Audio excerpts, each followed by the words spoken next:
Maybe to everybody, questions? Yeah, good question.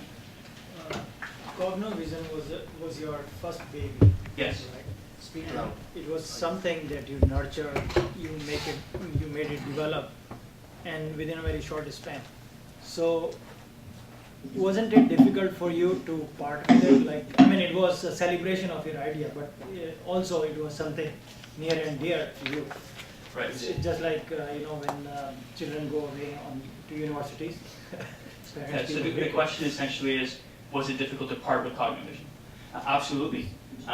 Selling a business is one of the most emotional things that you will ever go through, and it was not easy. Obviously, there's a financial benefit to yourself, but it's your baby. And at this point, there's a big company that's going to come by and they want to take it away from you. So it's really important, first off, that whoever's interested in your baby is going to take care of it. And with Intel, what was great was, I didn't get a chance to talk about it, but we actually had a relationship with Intel for probably about easily 1.5 to maybe even 2 years before the acquisition. And they became customers, they became partners. We really understood where they wanted to go with the technology. We just didn't know at the time they would want to buy us. And ultimately, because we knew a lot of their team members and we heard what their vision was, we had a very good sense that our idea is not going to die if it goes to Intel. In fact, they were so in line with what we wanted to do, and they wanted to think so much bigger than we were, that it just seemed like a great, great fit for us. So yes, it was a very emotional process to go through. We were not even looking to actively sell our business at all. It kind of took us by surprise that we got acquired that quick. Thanks. Yeah, please. My name is Vikas, and I work in the non-profit sector, so I found your presentation a little bit more interesting. One of the questions which I really wanted to ask is, like, why do we always speak in entrepreneurship that to be swallowed by a bigger company? Like even you mentioned, like starting from 2006 and then the ending is the Intel. I've been sitting through the presentation. I always find that the real benchmark, most of the entrepreneurs say is when they get swallowed by a bigger company, and that, why? Why do we always have to be, be acquired by another to justify our success? We've been running things and swallowed by a big company means that's the end of the entrepreneurial idea, not the beginning.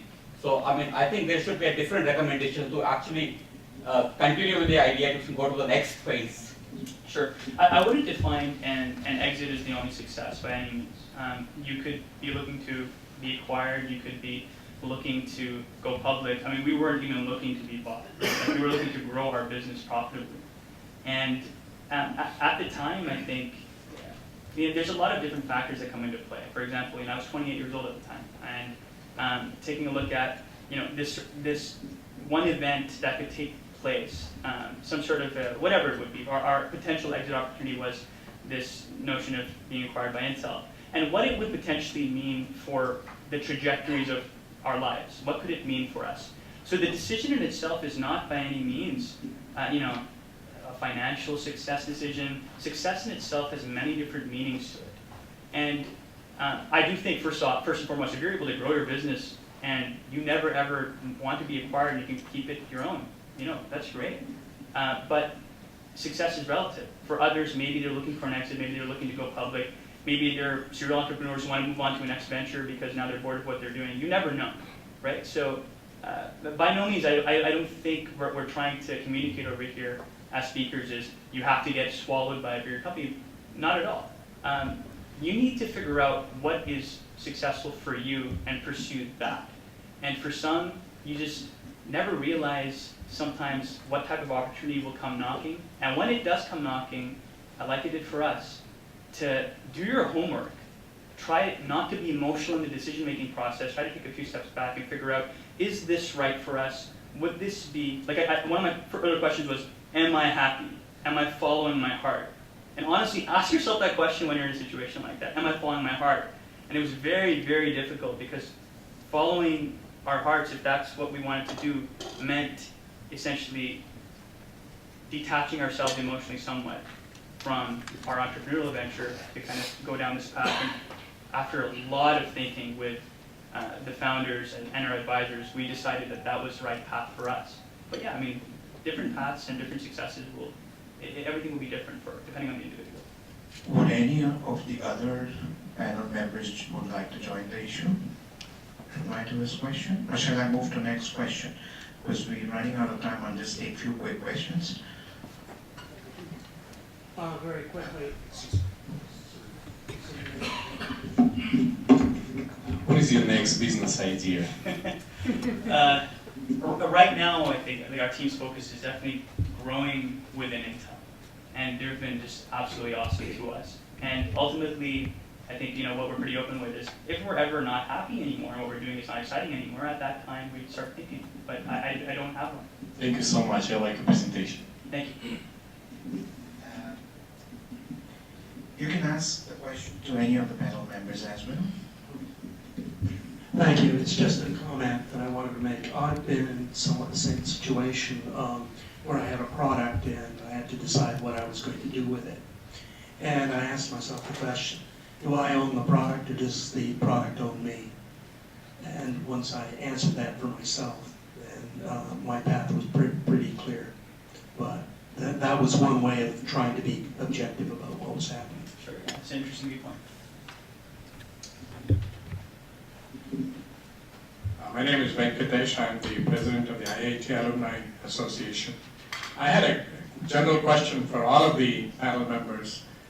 I know most of you have talked about economic entrepreneurship. Where does the social entrepreneurship come in? I know you said you wanted to give back. But is economic entrepreneurship a prerequisite for social entrepreneurship? You almost implied that it is.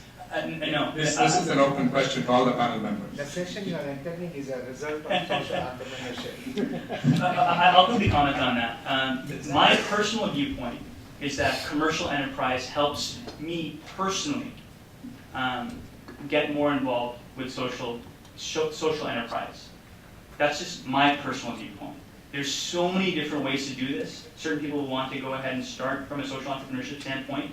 But what became interesting for me is I noticed for myself, I guess this is a bit philosophical, but there's a difference between one's passion and one's purpose. I very quickly realized that my purpose was to serve humanity, but I also realized, and I was just being honest to myself, my passion was not to be, there at the grassroots, actually involved day to day. My passion, what I learned, was entrepreneurship from a commercial standpoint. But what was really interesting for me was my passion helps me achieve my purpose, which is to give back. And that's a very personal philosophy for myself. Next question. At what point did you decide to patent your technology, and what was the route you took to patent? Sure. Before we launched to market, we filed our first provisional patent. Very early on in the process, through mentors and advisors, we were advised that essentially before anybody can actually see what you have to have filed some sort of you have to have some sort of an intellectual property strategy. So a provisional patent was filed, I think, something like a month before we actually launched to market. And after that, I think that gives you about a year to file the rest of your actual patent work for the various jurisdictions that you want protection in. And we made sure that before that year mark, we would start filing in the territories that were important to us. Just one follow-up. Was it a blueprint that you patented, or was it a finished product that you patented? It wasn't necessarily a blueprint per se. I guess I don't think of software that way, but we had documented how our software works. Maybe if that's what a blueprint is, I suppose that's what we did. But how the technology worked, the actual process, all the different components and all that, the way it kind of all put together. I think it was called a system and method patent, and that's what we actually filed. Thank you. I'll make one general comment on this. I think I mentioned that the patent law in U.S., which is the largest country and where the largest number of patents are registered, has changed last week. President Obama signed the new patent law on September 16th. The essential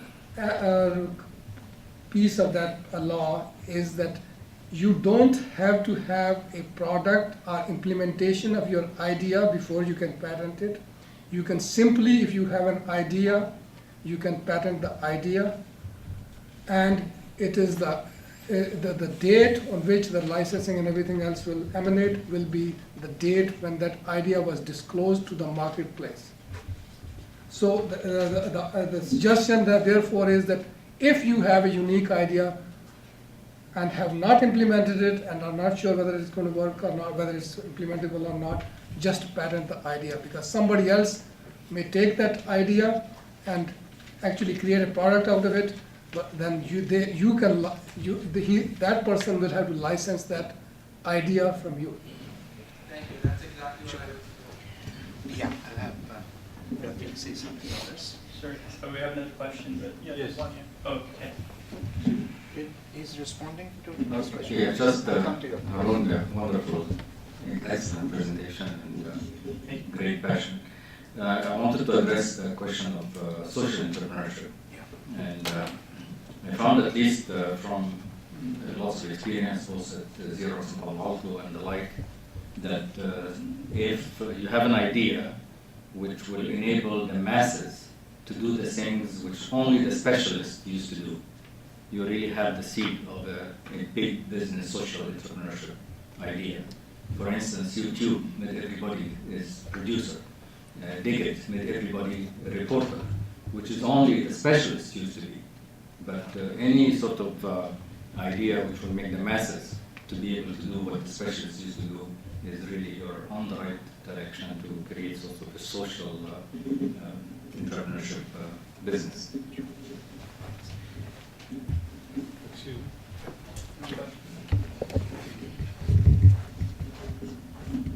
Mr. Dhawan,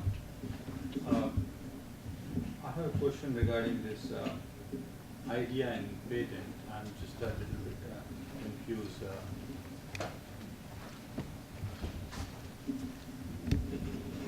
Well, I'm not a patent expert, but my son-in-law is, and in fact, his name is Steve Leonard, and he's scheduled to be a speaker on, I believe, October 9th or something like that.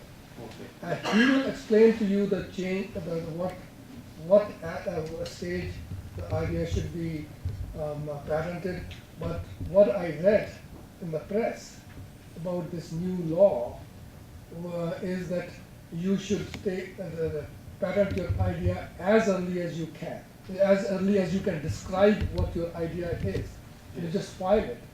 And of course, there is a process and time period when it takes, when it's checked and when it's reviewed and so on, which can be up to 12 months or even longer. During that time period, you can refine the definition and the description of this idea. Actually, there are two things. One is idea and one is a product. Let's suppose there is a product. Okay, the products are not patented, ideas are. Is that? Actually, we have a full-fledged IPO session. With I mean, intellectual property session, and it's a 3-hour session. So if you wish, we could take it up there, but feel free. What a wonderful session this has been, and Arun, thank you. It's been a dream for me, this session. You know, it was knit so well together in the thought process, and they were so cogent, and everybody built on everything else. Good questions. I enjoyed it. How about you guys? Yeah. May I request our Thai chair to give a vote of thanks and felicitate our dignified speakers.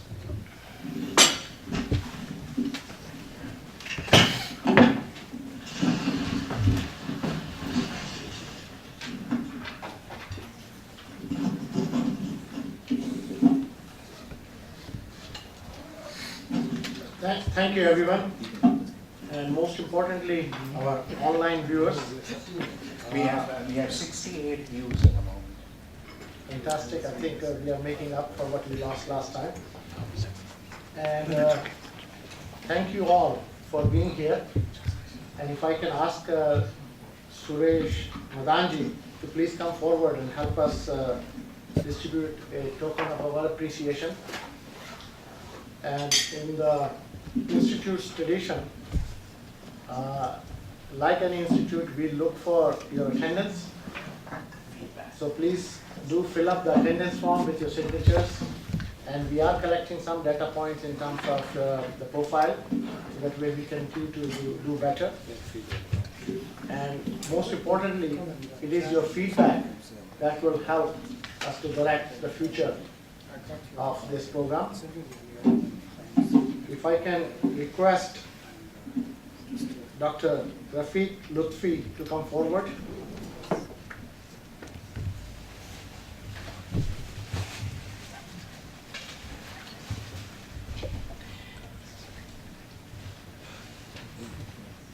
Thank you.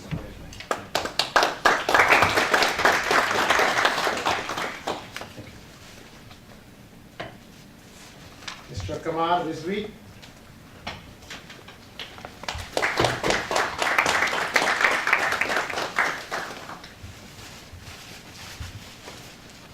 Thank you very much.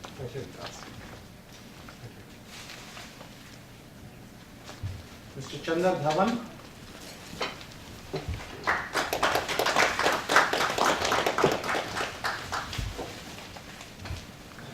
Thank you very much.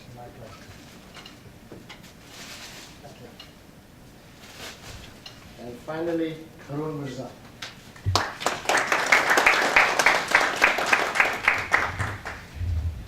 Thank you.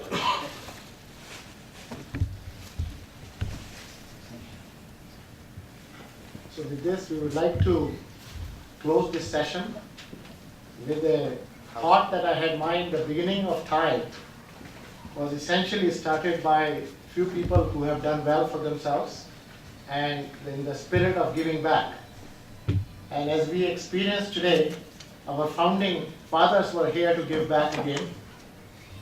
And he was the founding charter member, and I'm told that he will become soon to be charter member again. So, and of course I saw Harun Mirza, who benefited from Tide, and this is his way of giving back. With this, it is my hope that all of you, no doubt, will be successful, and one of those sessions will be conducted by you. So we're looking forward. Good night.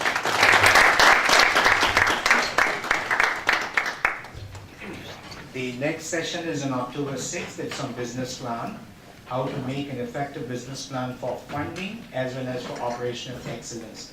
There are a few handouts which I'm leaving on the table here. Feel free to collect them.